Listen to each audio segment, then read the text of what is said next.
नमस्कार, मैं प्रवेश गौतम और आप सबका स्वागत है द करंट स्टोरी में। आज मैं बताने जा रहा हूं जो खबर के बारे में, वह खबर थोड़ा चौंकाने वाली भी है और यात्रियों की सुरक्षा व रेलवे में संरक्षा को लेकर सवाल भी खड़े करती है। रेलवे बोर्ड के एक आदेश ने कैसे लोको पायलट के ऊपर मानसिक दबाव बढ़ाना शुरू कर दिया, जिसका नतीजा यह हुआ कि शताब्दी जैसी ट्रेन ने सिग्नल तोड़ दिया। शताब्दी एक्सप्रेस बहुत ही महत्वपूर्ण गाड़ी है भारतीय रेलवे के लिए।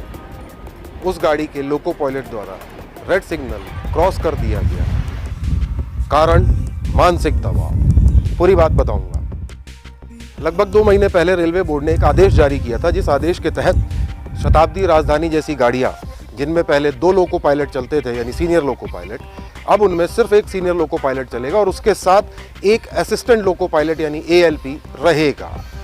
ऐसे में शताब्दी या राजधानी जैसी ट्रेनों की सारी जिम्मेदारी सीनियर लोको पायलट पर नैतिकता के आधार पे आ जाती है, क्योंकि ALP जूनियर माने जाते हैं और उतने कॉम्पिटेंट नहीं होते कि शताब्दी जैसी ट्रेन को, जो हाई स्पीड ट्रेन होती हैं 110 की रफ्तार या 130 की रफ्तार में चलने के काबिल हैं, उन ट्रेनों को मैनेज कर सकें। हुआ यूँ कि भोपाल रेल मंडल अंतर्गत 3 फरवरी को भोपाल स्टेशन पे शताब्दी एक्सप्रेस, नई दिल्ली से हबीबगंज जाने वाली शताब्दी एक्सप्रेस दोपहर तकरीबन 2 बजे भोपाल स्टेशन का इनर होम सिग्नल रेड था, उसको क्रॉस कर गई।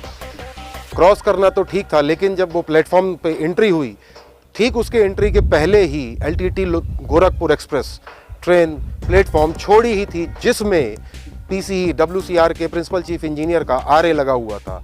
दरअसल 3 फरवरी को ही GM WCR का भोपाल में निरीक्षण था, उनके साथ प्रिंसिपल चीफ इंजीनियर भी आए हुए थे। भगवान ने बचा लिया, दोनों ट्रेन आपस में नहीं आई थी, नज़दीक नहीं आई, कोई कॉलिजन नहीं हुआ, यात्रियों और PCE की जान को भी कोई खतरा नहीं। पर शताब्दी के लोको पायलट द्वारा सिग्नल तोड़ना वाकई में गंभीर बात है। मामले की गंभीरता को देखते हुए भोपाल रेल मंडल ने एक जांच कमेटी का गठन किया। उस कमेटी के समक्ष लोको पायलट, शताब्दी एक्सप्रेस चलाने वाले लोको पायलट के बयान दर्ज हुए। हमारे सूत्रों ने, विभागीय सूत्रों ने हमें जानकारी दी कि लोको पायलट ने अपनी गलती मानते हुए यह कहा कि उससे गलती हो गई और रेड सिग्नल वह नहीं देख पाया, जिससे ट्रेन आगे बढ़ गई। हालांकि उसके बयान में कुछ चीज़ें ऐसी भी आईं जो वाकई में काफ़ी गंभीर हैं। लोको पायलट के अनुसार, चूँकि रेलवे बोर्ड का आदेश है, अब से सिंगल लोको पायलट में ट्रेन लेके वह आ रहा था, उसके साथ ALP था यानी असिस्टेंट लोको पायलट, तो पूरी जिम्मेदारी उसके ऊपर थी। नंबर 2, इसकी वजह से मानसिक दबाव में था। नंबर 2, चूँकि बीना से भोपाल के बीच में CRS यानी कमिश्नर रेलवे सेफ्टी ने 130 किलोमीटर प्रति घंटा की स्पीड से ट्रेन चलाने की अनुमति दे दी है। इस अनुमति देने के बावजूद ट्रेनें 130 पे नहीं चल पा रही हैं। कारण है इंजीनियरिंग शाखा द्वारा लगाए गए कॉशन मतलब स्पीड रेस्ट्रिक्शन, गति अवरोधक। कई जगह 70, कहीं 90, कहीं 100 अलग अलग स्पीड रेस्ट्रिक्शंस लगे हुए हैं, यानी लोको पायलट ट्रेन को उस स्पीड से ज़्यादा उस सेक्शन पे नहीं चला सकता। इसी वजह से वह काफ़ी मानसिक दबाव में था, जिसके कारण वह red signal, inner home signal नहीं देख पाया और उसको पार कर गया।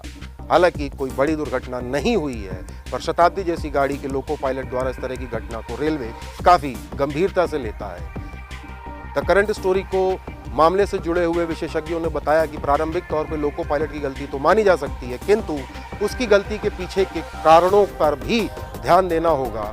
रेलवे बोर्ड के उस आदेश में कि शताब्दी और राजधानी जैसी महत्वपूर्ण ट्रेनें, हाई स्पीड ट्रेनें, क्योंकि रेलवे अब हाई स्पीड ट्रेनों पे फोकस कर रहा है, ट्रैक्स की स्पीड बढ़ा रहा है, 130 से 140 किलोमीटर प्रति घंटा वह टारगेट कर रहा है। ऐसी परिस्थिति में उस ट्रेन में 2 लोको पायलट होना अत्यंत अनिवार्य है। इस मामले को लेकर रेलवे बोर्ड को गंभीरता से विचार करना चाहिए। हालांकि इस घटना में कोई बहुत बड़ी दुर्घटना नहीं हुई, यात्री सुरक्षित हैं, PCE भी सुरक्षित हैं, पर सवाल रेलवे बोर्ड के निर्णय पर ज़रूर खड़े होते हैं। वहीं CRS द्वारा दिए गए 130 किलोमीटर प्रति घंटे की रफ्तार से ट्रेन चलाने की अनुमति पर भी सवाल खड़े होते हैं। जब वह सेक्शन तैयार नहीं है, इंजीनियरिंग के कॉशंस लगे हुए हैं, ऐसी परिस्थिति में 130 किलोमीटर प्रति घंटा की अनुमति क्यों और कैसे जारी कर दी गई? सवाल गंभीर है।